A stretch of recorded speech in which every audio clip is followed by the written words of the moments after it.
सबको जय मसीह की। मैं परमेश्वर का धन्यवाद करती हूँ कि यह अवसर देने के लिए। हो सकता है आप लोग में से कुछ लोग सोच रहे होंगे क्यों इतने समय तक कोई भी वीडियो अपलोड नहीं किया गया, लेकिन आज 5 महीने के बाद मैं आप लोगों को अपनी गवाही बताना चाहती हूँ। जैसे कि आप लोग जानते हैं, मैं 2 बच्चे की माँ हूँ और मेरे पति और मेरे लिए भी 2 बच्चे काफ़ी थे।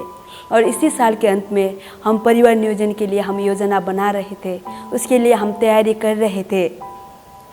लेकिन अगस्त महीने में मुझे पता चला कि मैं गर्भवती हूँ और ये बात हमारे लिए एक सरप्राइज़ न्यूज़ था, क्योंकि तीसरे बच्चे के लिए हमने कभी आशा नहीं किया था, ना तो अपेक्षा की थी, ना तो योजना बनाई थी।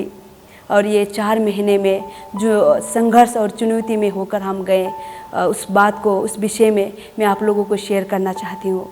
गर्भवती होने के कारण मेरे शारीरिक स्वास्थ्य ठीक नहीं था और शरीर में कमज़ोर होने के कारण मैं खुद को भी ध्यान नहीं दे पा रही थी। और मेरे बड़ी बेटी स्कूल जाती थी और छोटी बेटी और मैं सिर्फ 13 महीने की थी। मैं उन लोगों को भी मैं अच्छे से ध्यान नहीं रख पा रही थी। और जो मुझे प्रभु को समय देना था, प्रभु के साथ जो टाइम मुझे बिताना था, वो भी मैं नहीं कर पा रही थी। और फाइनेंस को लेकर भी मैं चिंता करने लगी कि कैसे हम अब मैनेज करेंगे। मेरी बड़ी बेटी का स्कूल का फ़ी, अरोमा का जो इंजेक्शन और मेरा खुद का भी हॉस्पिटल का चेकअप, ये सारी बातें मेरे लिए चुनौती भरा समय था। लेकिन मैं आप लोगों को बताना चाहती हूँ, इन कठिन परिस्थितियों में, मुश्किलों में भी मैंने परमेश्वर के अनुग्रह को मेरे जीवन में देखा। और मैंने और मेरे परिवार ने हम मिलकर चुनाव किया कि हम इन परिस्थितियों में, इन मुश्किलों में भी हम यीशु को हम ऊँचे में उठाएंगे। जब हमने यीशु के नाम को हमने ऊँचे में उठाया, परमेश्वर के सामर्थ्य कामों को मैंने और मेरे परिवार ने हमने अपने जीवन में देखा, मैंने अपने जीवन में देखा। और मैं खुद अभी मैं देखती हूँ तो मैं खुद काम कर सकती हूँ, मेरे बच्चे को भी मैं ध्यान रख पा रही हूँ। और फाइनेंस के क्षेत्र में मैं देखूं तो कैसे परमेश्वर अद्भुत रीति से उपाय कर रहा है, जो मेरी क्षमता से भी बढ़कर है। आज मैं उन परिवारों और महिलाओं को उत्साहित करना चाहती हूँ।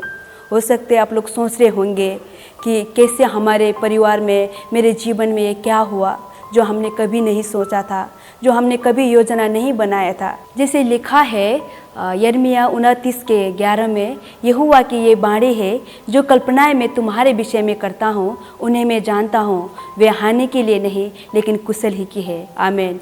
परमेश्वर की योजना हमारे लिए, आपके लिए और आपके परिवार के लिए उत्तम योजना है, और वो हानि के लिए नहीं लेकिन लाभ के लिए है। धन्यवाद। प्रभु आप सभी लोगों को आशीष दे।